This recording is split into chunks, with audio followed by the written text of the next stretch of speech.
কুণালদা, আপনি কি বলতে চাইছেন যে এআই আসলে জ্যোতিষী? কিন্তু কুণালদা, তার মানে কি এটা ধরে নেওয়া যায় যে আপনাদের ওটি করতে বা ডায়াগনোসিস করতে এআই অনেক বেশি পরিমাণে সাহায্য করলো? অনেক। এবং এই সুবিধাটা আমরা চাই, জানো তো, এই সুবিধাটা আমরা চাই। তুমি তো একটা কথা জানো, তুমি নিশ্চয়ই শুনেছো, ফ্যামিলির মধ্যে শুনেছো, আড়ায় পাড়ায় শুনেছো। ধরো আমরা কাউকে বললাম আপনার অমুকটা হয়েছে, আপনার এইটা ভেঙে চুরে গেছে, এটা আপনাকে মেরামত করতে হবে, সে সঙ্গে সঙ্গে আমার ফাইলটা বগলে নিয়ে ছুটলো কি না সেকেন্ড ওপিনিয়ন, তাই তো? এখন তুমি তুমি কটা ওপিনিয়ন চাও?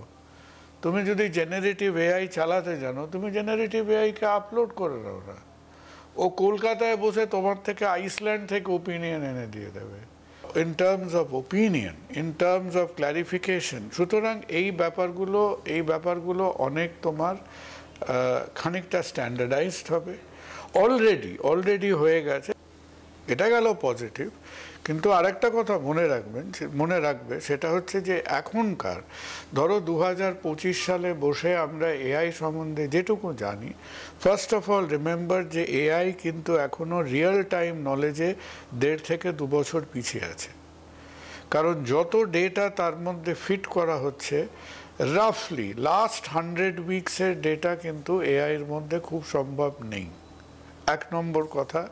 আর 2 নম্বর, এআই ব্যাপারটা কি, এআইটা একটা গ্রামার, একটা ফরম্যাটের ওপর কাজ করছে, যাকে আমরা বলি অ্যালগরিদম, যে তার একটা মডেল থাকে, সেটাকে ট্রেন করতে হয়। ঠিক যেমন আমার ট্রেনিংটা যদি ভালো না হয়, আমি যেমন ফুটবল খেলতে গিয়ে আমি হড়কে পড়বো, ঠিক সেই রকম আমার মডেলটা যদি খুব স্মার্ট না হয়, নেট কথাটা হচ্ছে এআই ভুল করবে। আর এআই ভুল করলে খুব মহা বিপদ হচ্ছে। কোথায় বিপদ হচ্ছে? তুমি ধরতে পারবো না সে কোথায় ভুল করেছে, কারণ ওর ইন্টেলিজেন্স ট্রাফিকটা এত কমপ্লিকেটেড যে এটা অঙ্কের খাতা নয়, তুমি পট করে বলে দেবে যে এই 6 নম্বর স্টেপেও ভুল করেছে, তুমি ধরতে পারবে না। আপনি যা বললেন কুণালদা, যা ব্যাখ্যা করলেন, তাহলে কি আমরা এরপর ধরে নিতে পারি যে আমাদের কারোর বুকে যন্ত্রণা হলে আমরা এআই এর কাছে যাব নাকি কুণাল সরকারের কাছে আসবো, কোনটা? দেখো, আমার মনে হয় আমরা এখনো যেভাবে ভবিষ্যৎ আমরা দেখছি, আমি তোমাকে একটা কথা বলছি, আমি জেনুইনলি তোমাকে বলছি, আমার কাছে এসে 2-3 জন একেবারে গ্রামীণ চিকিৎসক, তারা আমাকে বলছেন যে ডাক্তারবাবু, আমার কিন্তু ইসিজি মেশিনটা আছে, আমি নিজে ইসিজি মেশিনটা কিনেছি, কিন্তু আমি ধুম করে একটা মানুষের বাড়িতে রাত্রি 2টোর সময় ঢুকে একটা ইসিজি করলে আমি যদি ধরতে না পারি, আমার যদি ধরতে ভুল হয়, এই হেজিটেশনে যে মানুষের কাছে একটা ইসিজি মেশিন আছে, সে একটা মানুষের বাড়িতে গিয়ে ইসিজি করতে হেজিটেট করছে।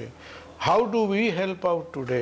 আজকে যে মুহূর্তে তুমি ইসিজিটা করলে, ইসিজিটা করে আপলোড করে দাও না, তোমার ডায়াগনোসিস তাকে বলে দাও এই অমুক, এই 4টে সিমটম, এই ইসিজি। তোমার কাছে যে ট্রিটমেন্ট প্রোটোকলটা আসবে, দ্যাট উইল বি 95% কারেক্ট। সুতরাং আমরা নিশ্চয়ই এখনো ডাক্তারদের রোল থাকবে, যাতে আমাদের ডাক্তারদের ডায়াগনোসিসটা ঠিক হয়, সেটা ঠিক থাকবে। হ্যাঁ, ধর আমি তোমাকে বলছি তো, আমি সারাদিন এই হার্টের কলকবজার মেরামত করে চলেছি। এখন আমি তো অত বেশি রেসপিরেটরি বা পালমোনোলজি দেখি না। তো আমার কাছে একজন পেশেন্ট চলে গেল তার একটা রেসপিরেটরি সিটি স্ক্যান নিয়ে আমি বুঝতে পারছি কিছু একটা গন্ডগোল আছে, কিন্তু আমার যদি ডাউট থাকে, আজকে আমার হাতে সেটা কাউন্টার চেক করার উপায় আছে। এই বেসিক ব্যাপারগুলোতে আমরা আরও সহজে মানুষকে একটা সেন্সেবল অ্যাডভাইস দিতে পারবো উইথ লোয়ার এরার রেটস। কিছু জিনিস ডেফিনেটলি কাজকর্ম আজকে হয়তো এআই এর ডোমেনে যাবে। ওভারঅল এই যে সবাই ডাক্তারদের ওপর বিরক্ত হয়, এই বসিয়ে রেখেছে, দেরি করছে, অমুক করছে, হ্যাঁ ডাক্তার ওটা ভালো, এই কি ক্যাবলা লোক, এ সময় সম্বন্ধে কোনো জ্ঞান নেই, এই হচ্ছে। তো আমাদের এই যে দুর্নামগুলো আছে, নিশ্চয়ই আছে, আমাদের স্বীকার করে নিতে হবে। So we can also smart না। সো আই থিঙ্ক হবে, আমাদেরও নিজেদের একটু চোখ কান খোলা রেখে এগোলে, I think overall I am very positive যে ইট উইল বি ইম্প্রুভমেন্ট। তবে আবার বলবো যে যারা মেডিকেল বা প্যারামেডিক্যাল লাইনে আজকে আসছেন তারা কিন্তু কখনোই মনে করবেন না যে যেরকম আজকের দিনে কেউ মনে করতে পারে না যে আমার কম্পিউটারটা না জানলেও হবে, নট পসিবল। তো similarly this will be a technology যেটা, এবং আমি বলছি তো যে আমার মতো একটা প্রবীণ প্রৌঢ়, আমি রাস্তায় গাড়ি চাপা পড়লে কাল কাগজে খবর বেরোবে প্রৌঢ় গাড়ি চাপা পড়েছেন। তো আমাদের মতো একটা প্রবীণ প্রৌঢ় টাইপের লোকেরা যদি দেখতে পারে, আপনারা সবাই পারবেন। It's very easy. Please remember one thing in life, পৃথিবীতে সমস্ত পার্টির সঙ্গে কোনো না কোনো বিতর্কে জিতেছে, খালি একটা ডিবেট আজ অবধি কেউ পৃথিবীতে জেতেনি। No debate against technology has been won. খুব গুরুত্বপূর্ণ অনেকগুলো দিক ইতিমধ্যেই কুণালদা তুলে ধরেছেন। অর্থাৎ আমাদেরকে এআই অ্যাকসেপ্ট করে সবাইকেই এগোতে হবে। আর যদিও চিকিৎসক হিসেবে কুণালদা বলছেন যে চিন্তার কোনো কারণ নেই, যে মাধ্যম এসেছে, যে প্রযুক্তি এসেছে তাকে স্বাগত জানাতে হবে এবং সুস্থ থাকতেই হবে। অনেক ধন্যবাদ কুণালদা আমাদের সঙ্গে এই আলোচনায় অংশগ্রহণ করার জন্য। আমরা কথা বললাম চিকিৎসক কুণাল সরকারের সঙ্গে।